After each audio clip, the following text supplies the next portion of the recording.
Hi everyone. I've been getting a lot of emails, people asking me pretty much the same questions. So I thought by making a tutorial and answering all the questions that I have been getting, that I'll have maybe a section on my channel to where it'll be just information to where you can kind of like a book or something. You can just go and look up, just some information. So this tutorial, I don't know if it's going to be really short. It'll probably be long because when I get into this, I am getting into the depth of it. So I don't want to just give you a short, brief reason why I do what I do. I give it to you in really in depth, and I try to get you to understand what it is that I have experienced. Now, this does not mean that everybody else has experienced it or has ever experienced it. We all have body chemistry that is different. The one thing that I have really learned with polymer clay, and polymer clay for me has not been a very easy medium to work with because maybe of my body chemistry. But it's been fun. It has truly been fun, and I love the way that it looks and everything. So that's why I was so determined to keep going with polymer clay, because I was using other mediums before I got into polymer clay, and I just stuck it out. Now, everything that I'm going to just share with you today did not happen overnight. This has taken time for me to figure out. And when I explain when a problem started happening, I eliminated that and it didn't happen, and then something else came back into the picture and it gave me the same results of what I thought that I corrected. You're going to see that, but I'm hoping that my video is going to explain to you in depth of what it was that I experienced and how I corrected everything. As of for now, I have, I believe, unless my chemistry changes or something, I have my polymer clay pretty well mastered. I don't have these other problems that I'm going to share with you. So we are going to start off with the first question that I do get a lot is, what kind of clay do I use, and what clay do I think they should use? In my tutorials, I try to explain that I use Cernit, Kato, and I've mentioned Bozzy. Bozzy is a lot like Cernit. I do like Bozzy. Many will say that they don't like Bozzy. Bozzy to me is very, very much like Cernit, but it's too pricey. I have a batch of it, yes. Will I ever purchase it again? Probably not, because I would just keep using Cernit. But I do like Bozzy. It's a nice, strong, durable clay.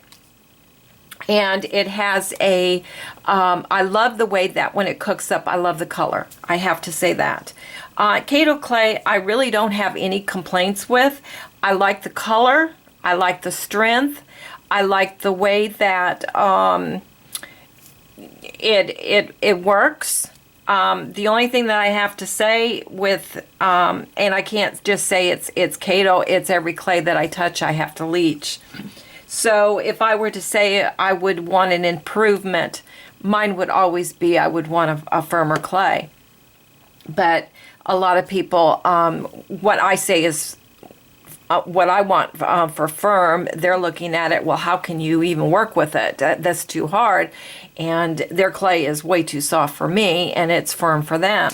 So you really can't go by what other people say. Again, we are different. Okay. Have I ever heard of a clay that you mix with polymer clay that strengthens it? Yes, and it was called Mix Quick. When I was going through my supplies, I didn't have the clay itself, but I did find a wrapper, and it is by Fimo. Now, whether there's anything else out there that is similar to this, or if this is out by Fimo, I really can't answer that, because I used this many, many years ago. And what you do is you mix a little bit into your polymer clay, and it will strengthen it. I have to say it really did, but the only thing that I would say that it was not good for me was that it made my clay like mush. So I really had to eliminate it. And what I did really use it for, if I did, and I still had to quit using it, is that you would use it for in your delicate areas, like around your ears. Like if you made a pixie ear, the tips, fingers, toes, things like that. Maybe in the doll's armpit if it's out really far, or around the elbow or something like that. But it made my clay too soft, so I had to eliminate that. But I did want to bring that up because that question was brought to my attention. Okay, the other thing is, a lot of questions I'm getting about really keeping my clay clean, and how do I keep my clay clean, and what kind of alcohol should I use? They've been hearing about using alcohol. Okay, again, what works for me might not work for somebody else, but this is what I found with myself. First of all, to keep your clay clean, you got to keep your table clean. You got to, pay attention to if you've got ceiling fans on, air conditioning, anything that the air is blowing. I mean, you're just going to have that problem. Wear light colors. I usually have a white cotton shirt that I just slip over. Sometimes I don't. But it's really, really difficult to keep it clean, but you can take precautions. Alcohol. I used this a long time ago to clean my clay.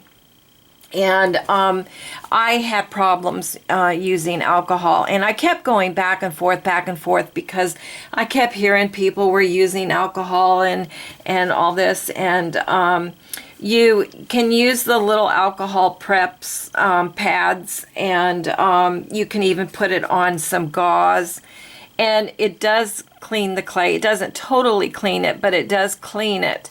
But the only thing that I found with rubbing alcohol is that it, because I leach my clay, I'm taking clay out. By putting alcohol on it, I'm taking more oils out of the clay. And what was happening is that I was experiencing that after my doll was cooked and everything, I had these white lines going through my clay in certain areas, and it was always in the areas of where it was the most the dirtiest. It took me a little while to figure it out, and I journaled everything. I don't know if I mentioned it. That's a very important thing. If you're first starting out, please journal. It really does pay off. I started to focus on the alcohol, and I thought it was a crack in my clay. And when I cut it open, I noticed that it wasn't a crack. It was kind of like a white, almost like if you want to say that you took polymer clay and you bleached out an area of color. That's what it would make me think of. I'm not saying that that's what it did. That's what the appearance was. So it wasn't a crack. But it led me into thinking that, well, again, alcohol is drawing out of the oil. Was I using too much? No, I don't think that at all. I didn't saturate my piece. I used it very sparingly, but I started to test it. and I even went to a lower percentage, I went to a higher percentage, and it always did it. What I found is that, and this is what my thinking was on the problem, is that as I'm cleaning my raw clay, in an area, maybe the clay the alcohol is settling in one area of that clay, and it is drying out that one area, which it was a line. And then the outside of that line, it was all the oil. So I eliminated the rubbing alcohol, which I kind of hated to because it did really help the cleaning, but I eliminated it. So what do I use? Well, I've mentioned in my tutorials that I use the Mr. Clean Magic Eraser, the original brand. To me, what I started to do with myself is stop taking harsh chemicals and working with polymer clay. Start a little bit easy and then work yourself into if you've really got to take a harsh chemical to clean an area. I would go easy and then to the extreme. Acetone I don't ever use. I should not say ever, because sometimes I have a piece that I put in a lot of time, and it's a commission piece, and I've got one little spot on it and I can't get it out. I will put just a little bit of acetone on it. That is the only time I will ever use acetone. Acetone to me is a very, very harsh chemical. I think it is very harsh on polymer clay. I don't like the way it smells. I don't like to get it on my hands, and I think it is very toxic. But when you've got an area that you want to really clean, then it works very well. Let's see. The other thing that the next stage that I do into cleaning it is after I use the magic eraser. Now, that might not work on real soft clays that have a smoothing ability, because the sponge breaks off into little tiny pieces. And I don't know if that would go in the clay, because I don't use soft clays. But the firm clays, it really works wonderful. It's like you just rub it on it, the little pieces come off of it and everything, but it just brushes right off. I don't have a problem with it getting into my clay. Is that after I do that, then I cook it. And when I cook it, I have a pan, and I have a baking soda down on the bottom, and I put my raw clay on top of that baking soda. And then what I do is I take the baking soda and I kind of conform it to the doll, and then I will take baking soda and I will pour it all on top of my raw clay. Now, some people will say that they don't like that because it leaves a rough texture to their clay. I have never had that happen. It does absolutely nothing to my clay in the oven, and I have the kind of oven that's a convention where the air is blowing. So really, I have a little problem with the baking soda, because if I don't cover it, then I have baking soda flying all over the oven. So I have to kind of like tent it a little bit so that the baking soda will stay in.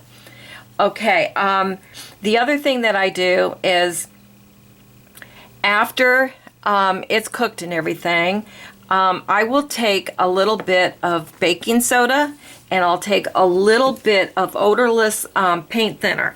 Now, this is a degreaser, but I really didn't think that this was going to work, because I use this for my oil-based paints.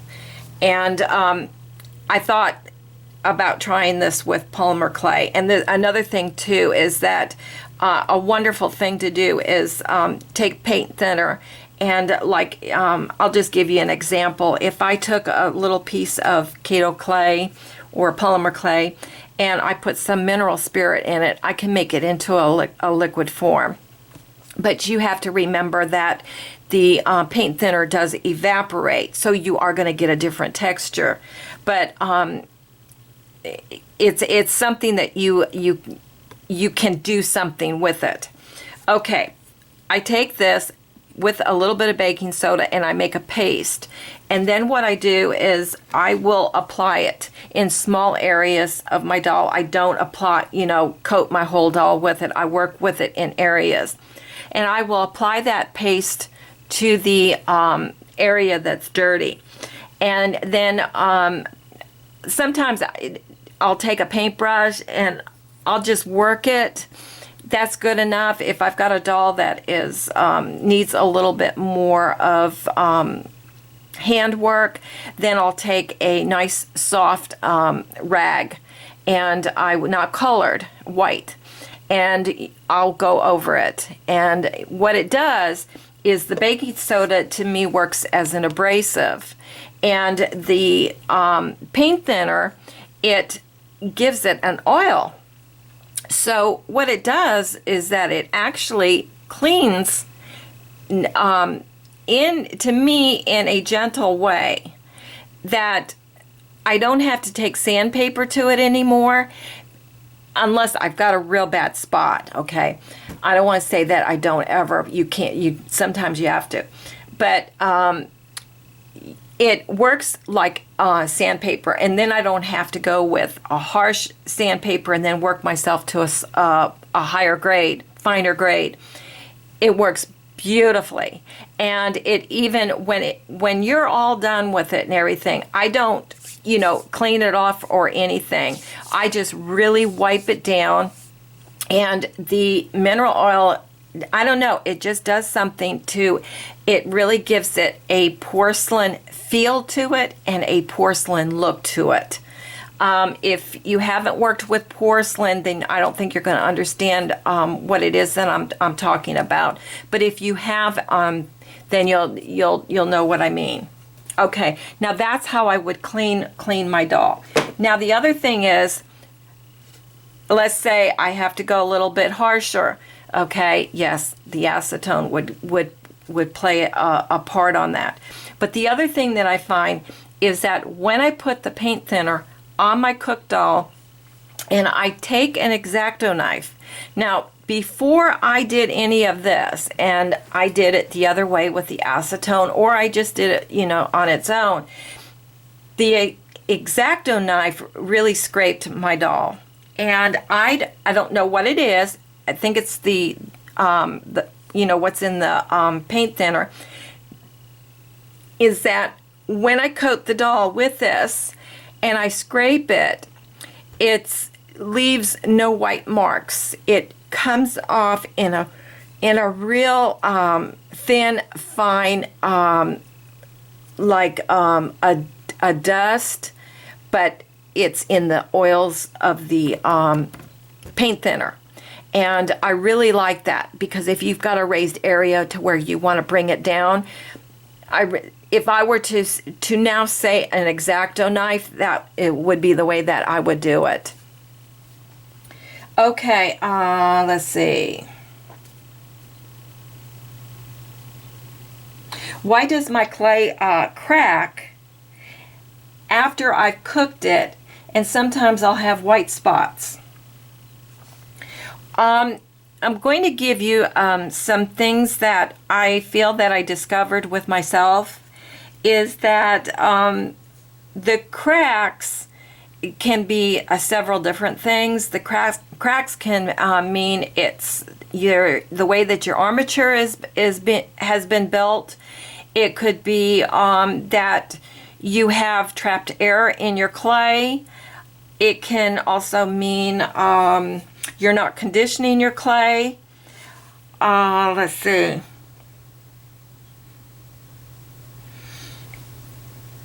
When I was having that problem, what I did was I started out, and it was the rubbing alcohol, and I You know, I explained to you how that left the white marks. So I thought that I had that solved. And then, of course, I went to the baking soda to put down, to lay my raw clay on it. And I started to eliminate the second stage of what you're talking about as far as cracks and white spots. I started getting them again. Now, does that mean that I go back to rubbing alcohol? Does that mean that I stop using baking soda? No, keep going the way that you're going, because they did work for you in the beginning. Something else is going on. Okay, what I found is that, and this is going to lead into a question, is that when I was using aluminum foil as an armature and taping it up with masking tape, you don't make it too tight and you don't make it too loose. It was kind of difficult for me to find the in-between. It was like, well, I thought I got it good, and then next time I didn't. It was too much of a borderline for me. And I also found that the aluminum foil, it had some give to it.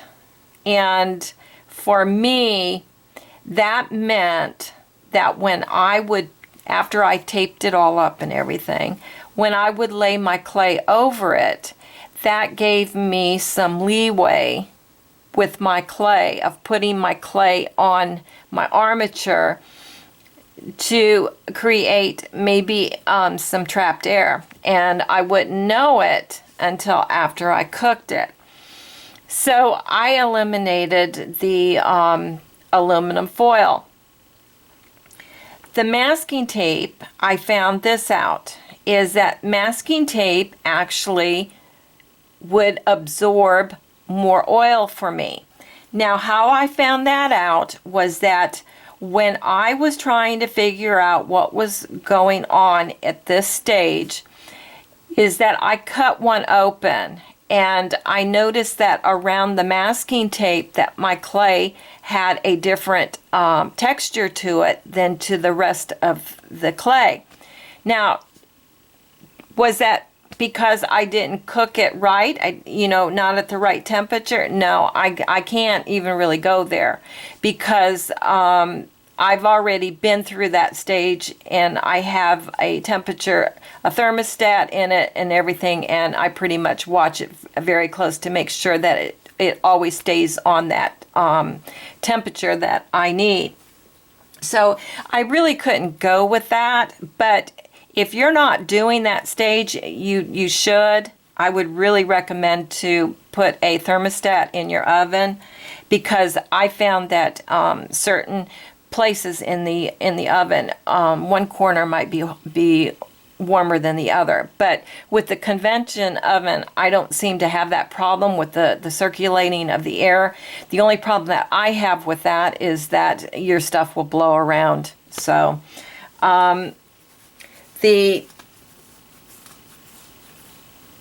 let's see,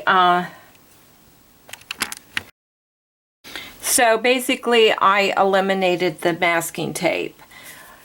Now what do I do? Well, I came up to the point to where I pretty much didn't know what to do. So then I started taking scrap polymer clay, and I started making basically an armature with that, because I figured polymer clay against polymer clay. Well, that created a problem for me also, because I really had a difficult time with polymer clay, raw polymer clay sticking to cooked clay. It always would leave me air pockets. I even took, some liquid Sculpey at that time, and I would coat it down and everything. And what I found with that is that eventually it made my clay gooey, and I just didn't like it. Didn't like it at all. And then I came across epoxy sculpt, and a matter of fact, it was another artist that I had met that she was using this, and she had a jar, the 2 jars, and they were almost dried out, but I was explaining it to her what was going on, and she said, "Oh, you got to try the stuff." So I went home and I tried it, and till that date, and I thank her so much for today with that information, is that it was the best stuff that I've ever used, and I need that hard surface so that when I put my polymer clay on it, that I don't have the trapped air. And I find that the polymer clay sticks very well to the epoxy sculpt. I love this stuff. I wouldn't do without it. To me, it's as important as having the polymer clay, but it is another expense. Let's see. How do I store my clay? That was a question. Someone had said, do I store it in plastic bags, or can you store it in aluminum foil? No, I wouldn't store it in aluminum foil at all, because polymer clay and aluminum foil has a reaction to it. And that's why if you're going to use aluminum foil in your core, you want to tape it up. I store my clay in glass containers. I found that if I put it in plastic bags or saran wrap or even a plastic bowl, that it changed the texture of my clay. It made it more like gooey, tacky. So what I found that the glass really works the best. I don't have my polymer clay touch anything with plastic. Okay, the other question is, what kind of paints do I use? Do I use acrylics? No, I don't use acrylics on my polymer clay. The only time I would ever use acrylics would be like if I did the shoes, the soles of the shoes, or something like that.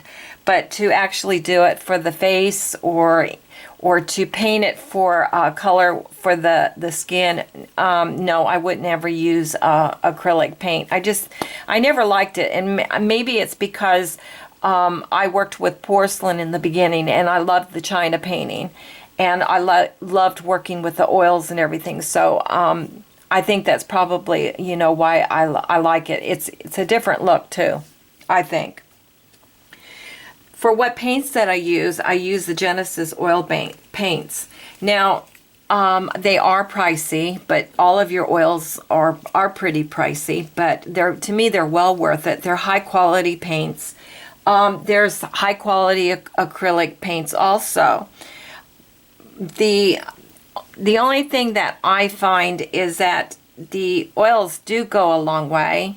The jars are more expensive than the ones in the plastic tubes. I buy the plastic tubes, the colors in the tubes like this, because that way I don't have to put out so much money. But the flesh, I do buy it in a big jar.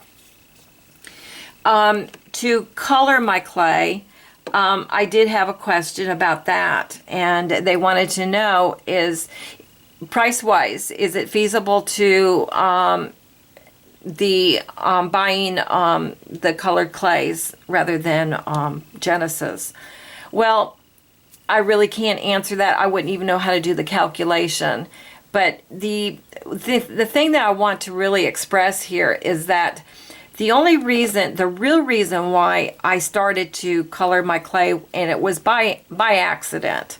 I had some raw clay, and I had gotten a pretty good amount of flesh in it, and I thought it was going to be scrap clay. Well, as I was sitting there just mixing with it and playing with it and everything, I noticed that I liked the texture of it.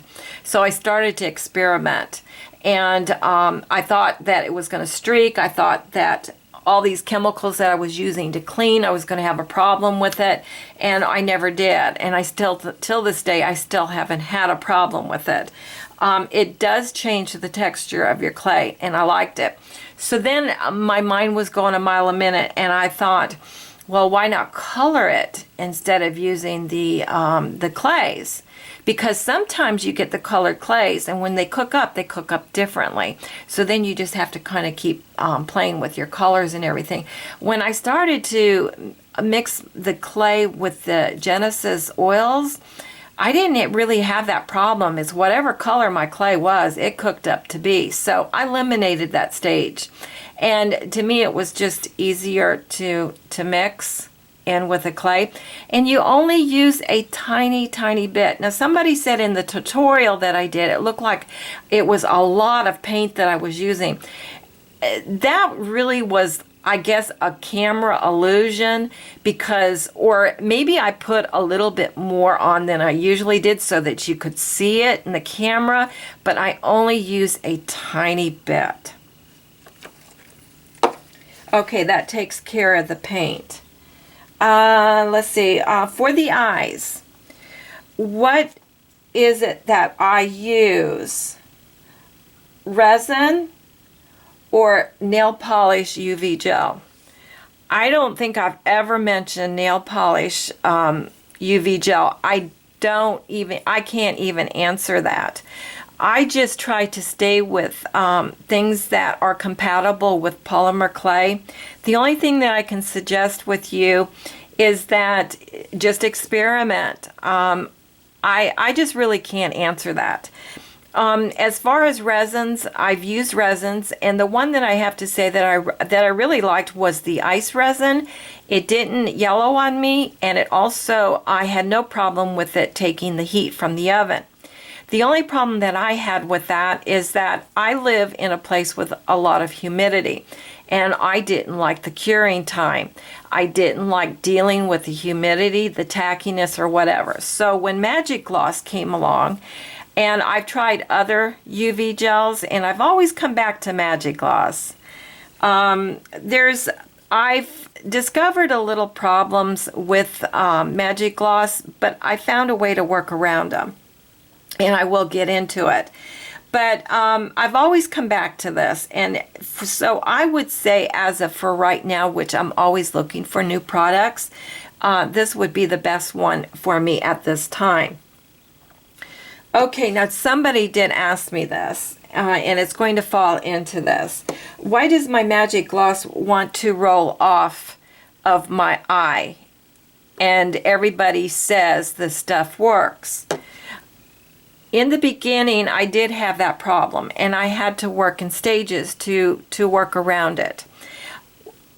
First of all, I did the plastic head pens because I didn't want to mess with polymer clay. I wanted my balls to all be the same and everything. I thought it would be easier. So I tried the plastic head pens. Now this might not have worked because I know a lot of people do use them and they do work. Maybe it was my brand that I was purchasing. Keep that in mind, because I'm not really saying that don't do it. Just, you got to experiment. But the plastic head pens, every time I tried to put the Magic Gloss around the sides of it, it kept wanting to bead up. And I would take a paintbrush and go back around it, and it would bead up. And it would always come back in the same spot. So I take some alcohol and I rub that down. I even, made sure that my skin didn't touch it and all this, and it still did it. Sometimes I would get a pair. Sometimes I didn't. One time I got a good pair, and they really did turn out good. I mean, I was really impressed. And I do want to say this too.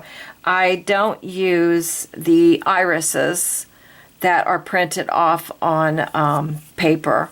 I just don't do that. I like to have more of a creating period. So I will try to use mediums as far as paint or whatever.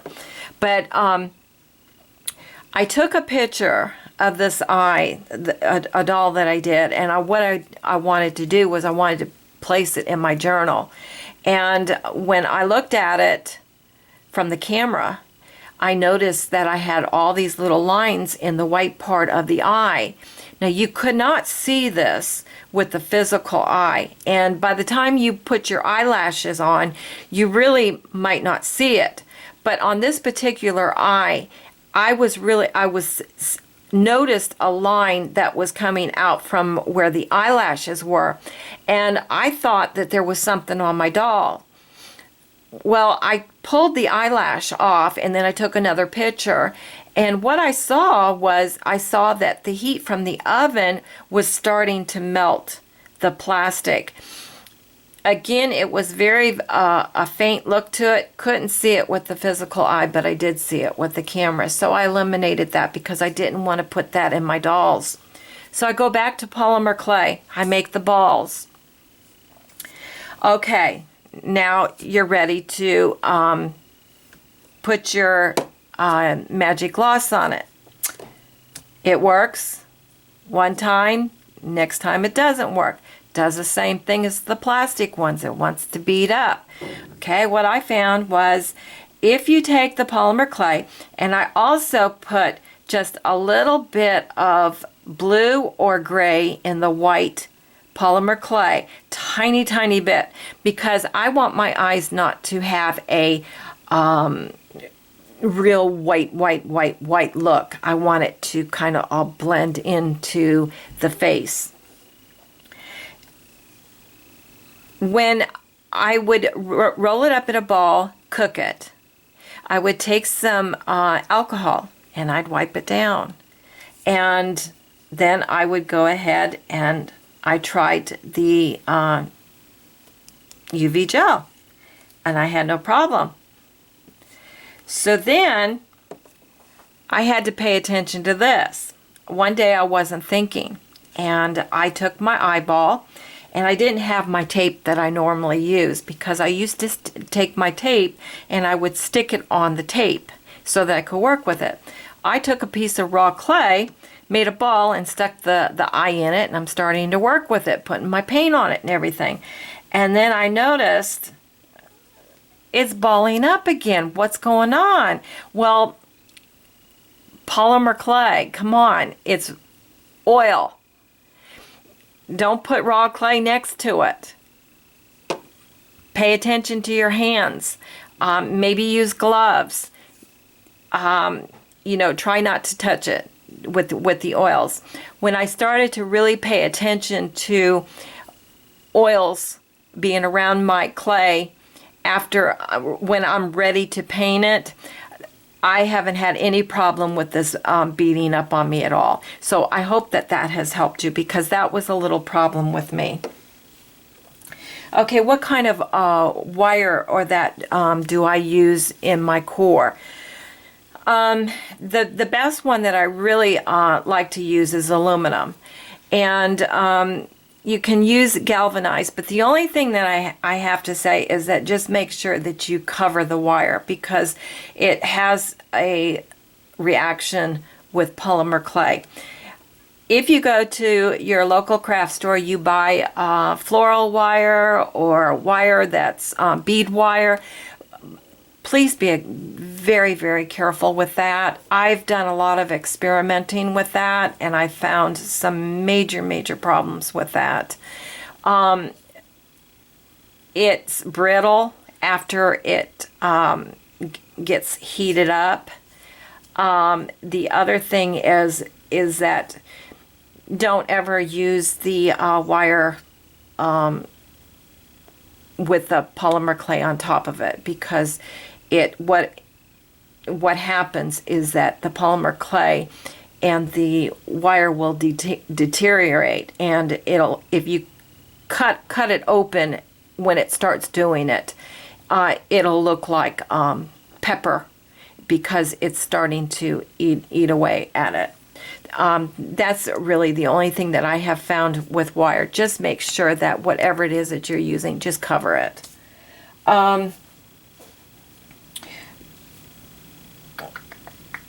Do I use let's see, no, I got that one. Okay, I thought maybe I missed that one. No. Okay. All right, you guys, you know I use the epoxy sculpt. We know about the rubbing alcohol, the mineral spirits for the cleaning, and the baking soda. The baking soda is the one that I use to lay my sculpture down in the oven. And I'm going to throw this one at you. And please, I know there's a lot of information out there that will say against something that I'm going to share with you. If you decide to try this, please do it on scrap clay. Is that there was a period of time, and it was many years ago, after I was doing the alcohol and all this stuff, and I was still getting like cracks in my clay. And I was really getting frustrated, because then I thought, well, you know, I'm back to the white marks. What's the difference? It wasn't the rubbing alcohol. So let me go back to the rubbing alcohol and start cleaning it. No, don't do that. Whatever it is that you found that eliminated it, stay with it. Don't go back to it. Okay? I had another problem going on, and I had to figure it out. So what I did was I was making dolls, and every single one of them was cracking in that oven. And I got so frustrated that finally one day I took that doll right out of the oven and I put it on my table, and I walked away from it and left it alone. And in my thinking, I was thinking, what was the point of leaving it in the oven and waiting? I'm just going to put it on my table. I don't really care. I came back and I remembered my doll, and I looked at it, and I didn't have one crack in it. So my mind's going a mile a minute, got my journal out, starting to look at everything that I was figuring out, putting all the puzzle pieces together. And I says, okay, I got a new one going here. What is it? Why is it that I took it out of that oven and put it out on my table? Was that really the solution, or was it just by pure accident? So in my thinking, I'm thinking, well, when you take something from the hot to cold, it can break. So my thinking was, this isn't really what I'm thinking. So I started taking some scrap clay, and I was playing with it. Put it in the oven, take it out. Wasn't cracking. And then all of a sudden, it started to crack. And I thought, okay, it's not the problem. So then I thought, one time I was sculpting with the clay, and it was getting too soft on me, and I went and I stuck it in the refrigerator, and it dawned on me, and I thought, I wonder if I take the hot item out and I quickly put it in the freezer. I did it, and I only left it in there for enough time for it to where I could handle it. I have never had a doll crack on me since. I love it. When I hear about, you know, don't take it out of the oven, I'm sitting there saying, oh, but you have no idea when I leave it in the oven what it does for me. So, like I said, through the whole tutorial, something works for somebody else doesn't mean it's going to work for you. Polymer clay is really an adventure for me. There's something else that I'm going to share with you. And I even found out, and I never would have this never would have dawned on me, is that I washed my hands before I used the clay. And when I was all done and everything, I washed my hands afterwards, and then I took some hand cream, and I just wiped it on my hands and everything, and I went off and I did something, and I came back and I washed my hands again, and I went and I messed with my clay, and I started to having problems with it. I started getting little marks on my clay. So I get my journal out, I'm looking at all the things that I've discovered, and I'm saying, okay, what did I do different with myself today? What clothing was I wearing? What did I handle? And when I started writing down everything that I did that day, the only thing that I knew was I put hand lotion on. I eliminated the hand lotion, and I didn't have the problem. So now I'm very, very careful with hand lotions, and I'm also very, very careful of cologne. I wear a lot of cologne. It's kind of like a makeup thing. You can't go without makeup. I've always got to have cologne, but or perfume. Those are the things that just pay attention to. This is why I say, please keep a journal, because you will be amazed at how much the journal will help you. And just remember that when you are working with a problem area, and in that moment you solve it, and as you're going on and you develop another problem, I was good for this. I would say, well, what difference did that make? That wasn't the problem. Let me go back to this. Now I've created a huge mess for myself because that was a problem. It's just something else has developed and I need to find it. I think I took care of everything. I hope this has helped you, and I'm sorry that if it's long, but I really, really, really wanted to give you what information that I can, and I wanted to give it to you in depth. I don't want to put this out in short little things and say, okay, you know, do it like this, and whatever. I want to give you the reasons why.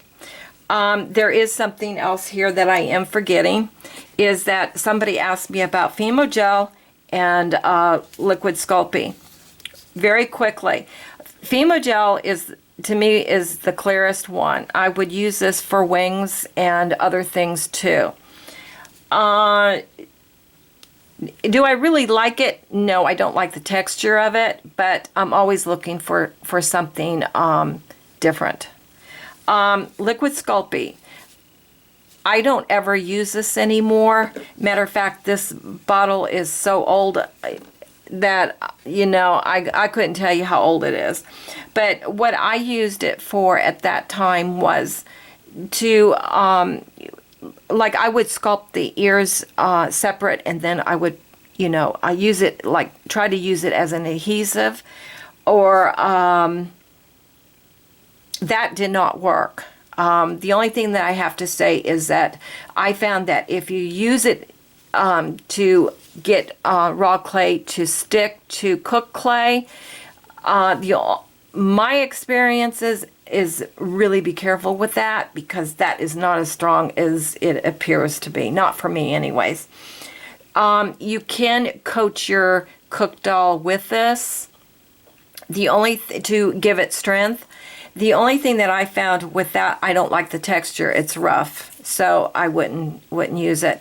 Really, to be honest with you, I don't really feel any use for this with me at this time right now.